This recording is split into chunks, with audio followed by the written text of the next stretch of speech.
선한 사람 TV를 애청하고 계시는 국내에 계시는 성도 여러분, 여러분의 가정과 하시는 모든 직장과 사역에 하나님의 은혜와 축복이 함께하기를 기원하면서 금년도 제헌절을 며칠 앞두고 또 1시간 강론하고자 합니다. 하나님은 우주 만물을 창조하실 때 법에 의하여 창조하시고 그 법대로 운영하십니다. 하나님의 창조 세계에는 일정한 자연 법칙이 있는 것과 같이 물질적인 면과 정신적인 면과 영적인 면에서도 일정한 법칙이 있다는 것을 알고 있어야 합니다. 첫째, 우주의 법칙.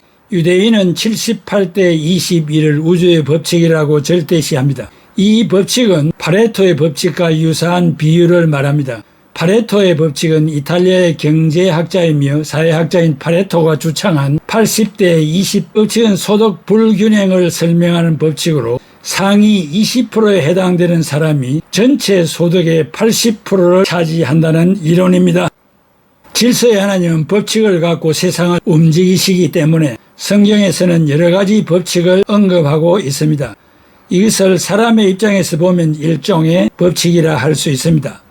영적인 면에서도 성경은 명령, 규례, 법도를 따라 지배하십니다. 구약 성경에서는 명령과 규례와 법도에 관한 말씀이 다양한 형태로 나타나고 있습니다. 이것은 도덕법, 종교법, 사회법을 말합니다.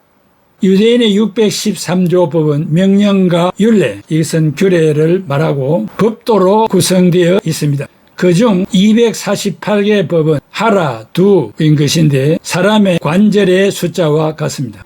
그리고 365개 법은 하지 말라, do not로서 1년의 일자와 같습니다. 이것을 구체적으로 설명하면 창세기 26장 5절에 이는 아브라함이 내 말을 순종하고 내 명령과 내 계명과 내 율례와 내 법도를 지켰음이라 하시니라. 여기 명령은 히브리말로 차박, 도덕법, 절대법으로 불순종하면 죽게 되고 모든 일이 불통으로 직결됩니다. 율례, 즉 규례라고도 하는데 히브리말로 후카, 종교법, 제사법으로 하나님과의 관계, 이 명령 및 사람과의 관계, 법도에서 문제가 생겼을 때 해결하는 법입니다. 법도, 법칙, 이것은 히브리 말로 미시파트, 토라, 헌법, 사회법으로서 인간관계를 정상적으로 유지시키는 법입니다. 예를 들면 사무엘상 15장 22절에 순종이 제사보다 낫다 그랬습니다. 순종은 명령인데 도덕법입니다. 제사는 규례, 율례로서 종교법입니다. 따라서 이 말씀은 도덕법이 종교법보다 먼저라는 뜻입니다. 이제 국가의 존립을 위하여 만들어진 법에 대해서 생각해 보겠습니다. 첫째, 최초 헌법 제정의 과정. 대한민국 헌법의 역사와 최초 헌법 제정의 과정에 대해 상식적인 수준에서 생각해 보겠습니다. 둘째, 헌법의 배경. 1876년 개항기부터 일제강점기까지 한국 역사에 있어서 당시의 지도층 내부에는 보수 세력과 개화 세력 간의 대립은 치열했으나 외세에 의한 지배에 대해서는 그리 민감하지 못했습니다. 개화 세력 내에 외세 침략을 의식한 것은 국운이 기울어지기 시작한 후의 일이었습니다. 소수의 지도층만이 민족적 위기를 의식하고 외세에 의한 침략 가능성을 내다보았던 것이며 그러한 비전을 가졌던 소수가 외국 사절들과의 접촉 속에서 몸소 체험하는 과정에서 닥쳐오는 위기와 위험을 지도층과 국민에게 알려주고 국민을 깊은 잠에서 깨우는 일에 최선을 다했습니다. 소수의 비전파들은 교회를 중심으로 한국을 구원해야 한다는 신념을 가지고 있었습니다. 교회만 살아있다면 미개적이고 후진적인 한국 사회를 부패와 부정으로부터 구출할 수 있다고 믿었습니다. 그러기 위해서는 선교 사업을 전개해야 하며 많은 선교사를 데려와야 한다고 생각했습니다. 그리고 한국을 현대화시키는 길은 전국적으로 현대식 교육을 실시하는 일이었습니다. 또한 개혁 정치였습니다. 정부 관료 체제의 쇄신을 강조하였습니다. 관료의 무능, 부정부패를 신랄하게 비판하였습니다. 이러한 것들을 법제화하지 않고는 아무 일도 할 수 없었습니다. 우리의 헌법은 일제강점기와 그 이후의 역사적 사건들의 깊은 영향을 받았습니다. 한국은 1910년부터 1945년까지 일본의 식민지 지배를 받으면서 일본의 법률 체계가 암묵적으로 도입되었습니다. 이러한 상황은 한국의 법적 정체성과 가치관의 혼란을 초래하였고 독립 이후에는 새로운 법 체계를 수립할 필요성이 대두되었습니다. 1945년 광복 이후 새로운 법적 토대를 마련하기 위한 노력들이 시작되었고, 이는 대한민국 최초의 헌법 제정으로 이어졌습니다. 이러한 역사적 배경은 헌법 체계의 발전에 있어 중요한 출발점이 되었으며 한국의 법률 전통에 큰 영향을 미쳤습니다. 셋째, 근대 헌법 체계의 형성과 발전. 근대 헌법 체계의 형성과 발전은 정치적 변화와 함께 진행되었습니다. 일제 강점기 동안 강제로 도입된 일본 법률 체계는 한국 사회에 깊은 뿌리를 내렸지만, 독립 이후에는 이를 극복하고 독자적인 헌법 시스템을 구축하기 위한 노력이 시작되었습니다. 초기에는 이승만 박사를 위시하여 유학파들이 가지고 온 미국의 법률과 헌법을 모델로 삼아 다양한 법률들이 제정되었고, 이는 민주주의의 기초를 다지는 중요한 과정이었습니다.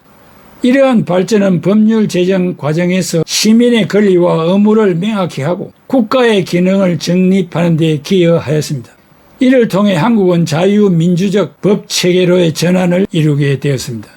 넷째, 대한민국 최초 헌법의 제정 과정.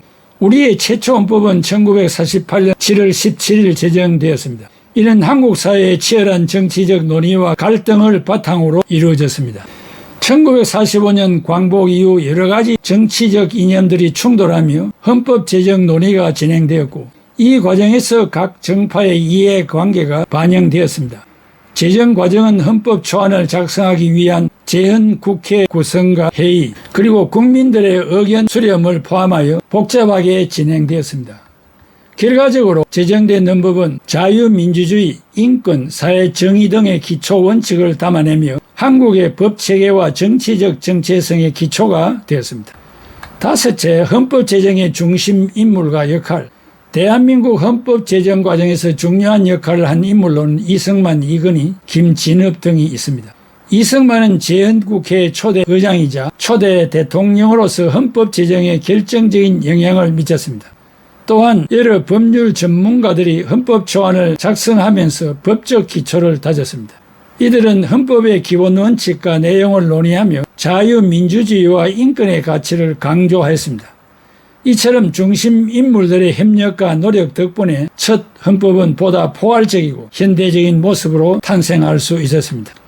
여섯째, 헌법의 주요 내용 분석. 우리의 헌법은 기본권, 법의 지배, 대통령제 등 여러 중요한 내용을 포함하고 있습니다. 헌법 제3조에서는 대한민국의 주권이 국민에게 있음을 분명히 하여 자유민주주의의 기초를 세웠습니다. 또한 제10조에서는 모든 국민이 인간으로서의 존엄과 가치를 가지며 행복을 추구할 권리를 보장한다고 명시하고 있습니다. 이러한 내용은 국민의 기본권을 보호하고 국가의 통치 원칙을 규정하는 데 중요한 역할을 했습니다. 헌법의 각 조항은 한국 사회의 발전과 법 안전성을 확보하는 근본적인 기초가 되고 있습니다. 일곱 번째, 헌법 제정이 국가에 미친 영향. 헌법 제정은 대한민국의 정치적, 사회적 변화에 중대한 영향을 미쳤습니다. 첫째, 자유민주주의의 근본이 확립되어 국민의 정치적 참여가 가능하게 되었습니다. 둘째, 인권과 기본권의 보호가 강화되어 사회의 다양한 구성원이 권리를 주장할 수 있는 여건이 마련되었습니다. 셋째, 법의 지배 원칙이 강조됨으로써 법적 안정성과 정당성이 확보되었습니다. 이러한 변화는 한국 사회가 민주적이고 투명한 정부를 갖추게 되는 데 중요한 역할을 하였으며 현대 한국의 법체계와 정치적 환경을 형성하는 기초가 되었습니다. 여덟 번째, 초기 헌법과 현대 헌법 비교. 초기 대한민국 헌법 1948년에 만든 헌법과 현대 헌법 1987년 개정 이후 비교하면 기본권의 확대와 정치적 안정성이 두드러집니다. 초기 헌법은 외부의 억압적인 환경 속에서 제정되었지만 현대 헌법은 민주화 운동의 결과물로 보다 포괄적이며 실제적 권리 보장에 집중하고 있습니다. 현대 헌법에서는 사회적 권리, 환경권 등이 추가되어 국민의 삶의 질 향상과 사회적 평등을 강조합니다. 이러한 변화는 역사적 상황의 반영이며 한국 사회의 요구와 시대 정신을 반영한 결과입니다. 아홉 번째, 헌법 제정의 역사적 의의와 교훈. 대한민국 헌법 제정은 단순한 법적 문서의 형태를 넘어 국민의 자유와 권리를 수호하기 위한 중요한 이정표입니다. 헌법 제정 과정에서의 갈등과 합의는 자유민주주의의 본질을 이해하는 데 중요한 교훈을 제공합니다. 또한 더욱 포괄적인 법 체계를 구축하기 위한 지속적인 노력이 필요하며 시민사회의 참여와 감시가 법치주의를 강화하는 데 기여할 수 있음을 보여줍니다. 이러한 역사적 의의는 오늘날에도 여전히 유효하며 향후 법과 정치의 발전 방향에 영향을 미치는 중요한 기준이 됩니다. 열째, 헌법의 역사. 1919년 4월 11일 임시정부에서 제정한 임시헌장과 같은 해 9월 11일 제정한 임시헌법을 뿌리로 하여 1948년 7월 17일 재헌국회에서 제정한 헌법 이후 9차례 개정된 것이 대한민국 헌법의 역사입니다. 11번째, 한국민이 헌법을 대하는 태도. 헌법은 국민적 합의에 의하여 제정된 국민 생활의 최고 도덕적 규범이며 정치 생활의 가치 규범으로서 정치의 사회 질서의 지침을 제공하고 있기 때문에 민주사회에서는 헌법의 규범을 준수하고 그 권위를 보존하는 것을 기본으로 하는 것입니다. 삼권 분립인 입법, 행정, 사법 등 모든 국가 권력은 헌법에 어긋나지 않게 행사되어야 합니다. 헌법이 국가사회의 최고 가치 체계이므로 법률을 만들고 해석하는 기준이 되어야 합니다. 그러므로 국가에는 헌법이 상위법이고 다음에 법률이 존재하며 그 다음에 법규, 명령과 법령에 해당하는 규칙과 조약이 있고 법령 보충적 행정규칙이 있습니다. 법령이 아닌 자치법 규칙이 있는데 행정규칙이 존재합니다. 국가 간의 영토를 나누는 것도 하나님이 직접 하시고 합하는 것도 직접 하십니다. 우리나라의 38선도 그렇고 레위기 25장 23절에 토지는 내 것이라 했고 레위기 23장 10절에 내가 주는 땅에 들어가서 농사하여 창세기 10장 1절에서 32절에 셈과 함과 야벳의 거주지를 정하여 주었고 민수기 34장 1절에서 15절에 이스라엘이 가나안에 입성하여 땅을 분배해 주었을 때 하나님이 각 지파를 따라 경계선을 그어 주었습니다.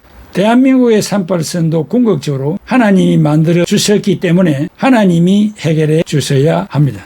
현재 세계에 존재하는 국가의 숫자 195개국은 유엔에 가입된 국가이며 2개국이 미가입된 국가입니다. 국가마다 헌법이 다르며 기독교 국가는 범창 하나, 사신 우상을 섬기거나 1인 독재 국가는 망해가고 있습니다. 사랑하는 애청자 여러분, 동남아에서 강대국 틈바구니에 존재하는 대한민국, 언제 누구를 통하여 어떻게 될지 모르는 미지의 세계를 우리는 살고 있습니다. 일찍이 이승만이라는 한 사람을 고된 훈련과 역경 속에 생명을 존재케 하셔서 청교도들이 세운 미국으로 보내어 자유민주주의가 무엇인가를 터득하고 조국으로 보내어 어려운 시기에 갈등과 분쟁과 싸움이 극심한 틈바구니에서 이 자유라는 것을 기중히 여기고 그 토대 위에 민주주의를 형성하여 오늘에 이르렀습니다. 이렇게 하나님의 뜻을 따라 이 땅의 사역을 이루고 이 나라에서 숨을 거두지 못하고 쫓겨나 하와이에서 비참하게 죽어갔습니다. 지금도 그를 손가락질하고 욕하는 사람들이 비일비재합니다. 큰 틀에서 보고 하나님의 뜻이 이 땅에 인간을 통해서 이루어 가시는데 그분도 바로 하나님의 쓰임을 받은 종으로 생각해야 옳지 않겠습니까? 삼권 분립이 이루어져야 함에도 불구하고 삼권 입법, 행정, 사법이 혼선을 이루고 있고 또 이런 체제가 바로 우리와 한민족인 북한, 중국, 러시아 등 인간이 모든 영광을 다 받으려고 하는 그런 체제가 아니겠습니까?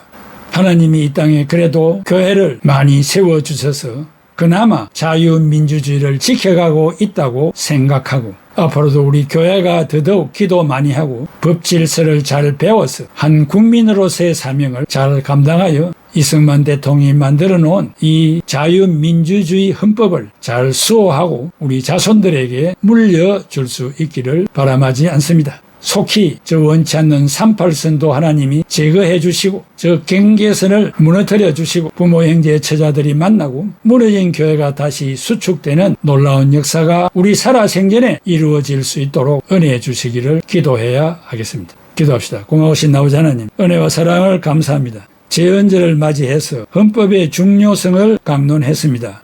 한 시간으로서 어떻게 다 이해할 수 있겠습니까? 각자가 관심을 가지고 법 체제 안에서 자유를 누리는 우리 대한민국 국민이 되게 해주시기를 바랍니다. 위정자들을 불쌍히 여겨주시고 자기의 욕구대로 살지 않게 하시고 법을 두려워하게 해주시고 국민의 권리를 무서워하는 위정자들이 다 되게 해주시고 한국에 세워주신 교회의 지도자를 위시해서 모든 성도들이 각성하고 공중에 날아가는 새 한 마리라도 하나님의 뜻이 아니면 땅에 떨어질 수 없다고 하시는 권세 있는 하나님을 두려워하는 한국 교회가 되게 하여 주시옵소서. 예수 그리스도의 이름으로 기도하옵나이다. 아멘.